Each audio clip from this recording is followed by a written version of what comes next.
Should I upgrade to the iPhone 7 if I already have the 6S? It's a perfectly working phone. What reason do I have to upgrade? That's the number one question I'm getting right now. So I decided to put together a video showing you the 12 biggest things the iPhone 7 has going for it and 12 reasons you might want to upgrade. Now take note, none of these are life or death, they're just things that are nice to have, so keep that in mind while watching this video. Now let's start off with the look. So it's not a full redesign like Apple usually did every 2 years, now it's a 3-year cycle. There are several refinements that make it nice. You know, people are going to tell it's a new iPhone, just not from a distance. So first off, the antenna bands are a lot cleaner. It's definitely a look that takes some getting used to, but once you do get used to it, it's nice. It's a step forward. Instead of having antenna bands just all over the back of the phone, now they just wrap around the edge, and I gotta say I do like it. Now this accompanied with the new camera bulge. It's certainly a different style. Now I like it. I've heard so many mixed opinions on this, so really it's up to you, but I think it's a great step forward for the camera. The camera sensor itself is bigger, so Apple had to find a way to disguise it and melt it into the body,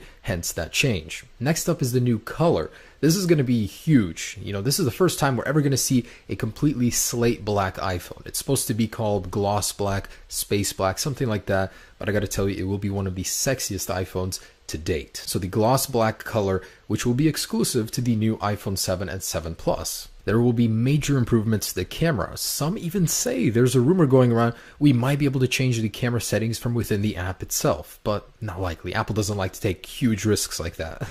But anyway, so the camera is going to see some major improvements in low light photography, thanks to the larger sensor itself and larger aperture. So that and optical image stabilization on the standard 4.7-inch model. Now the larger iPhone 7 Plus is going to see 12 megapixel cameras, just 2 of them to get better quality. Yes, Apple is getting rid of the headphone jack. In its place, we're going to be seeing a second speaker on both models. So that means we're going to get a lot better sound. It won't be quite your Bluetooth speaker, but you'll certainly hear it more in a crowded room. Unfortunately, a higher screen resolution isn't going to be happening, but there will be other improvements to the display. So the color gamut is going to be upgraded to a P3 spec, and we are going to be seeing a new True Tone display on the iPhone for the first time. So this was originally introduced on the iPad Pro 9.7. It's basically night shift, but calibrated to your current environment, not by time. If you guys need cutting edge and fast, the new iPhone 7 and 7 Plus support the latest standard 450 megabit download speeds over LTE. Now don't ask me how I got it, but I got my hands on this actual sensor right here in the prototype.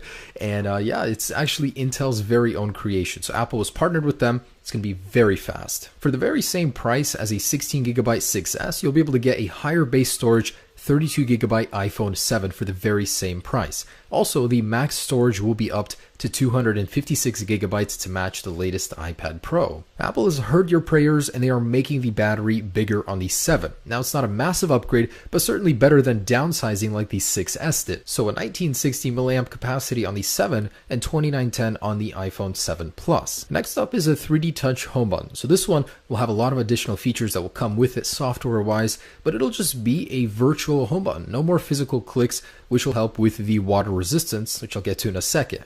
But next up is power, raw power. With the Apple A10 chip, we're going to be seeing a huge improvement, and with the iPhone 7 Plus, we're getting 3GB of RAM as well. So this thing is going to be a powerhouse. If it outdoes the Note 7 right now, I mean the Snapdragon version, imagine the specs on the iPhone 7 Plus. That's just going to be mind-blowing. And with Apple's optimization, it should be very efficient as well. Now the nanometer construction is still going to stay at 16 nanometers, still going to be a huge upgrade over the A9. Now this is the one I'm personally most excited about. We don't know if it's going to be exclusive to the 7 Plus or the 7, but it should happen on one or both of these devices. Imagine never needing a waterproof case again whenever you go to the pool or the beach. I mean, not saying you should use it like that, but you certainly will be able to. And another big one I'm excited for, the exclusive features that will of course come to the iPhone 7. When the 6S and 6S Plus dropped, it had 3D Touch. With 3D Touch, you can do so much more, and Apple made them all exclusive to this device. So with the iPhone 7 and 7 Plus, there will be so many little things, little secrets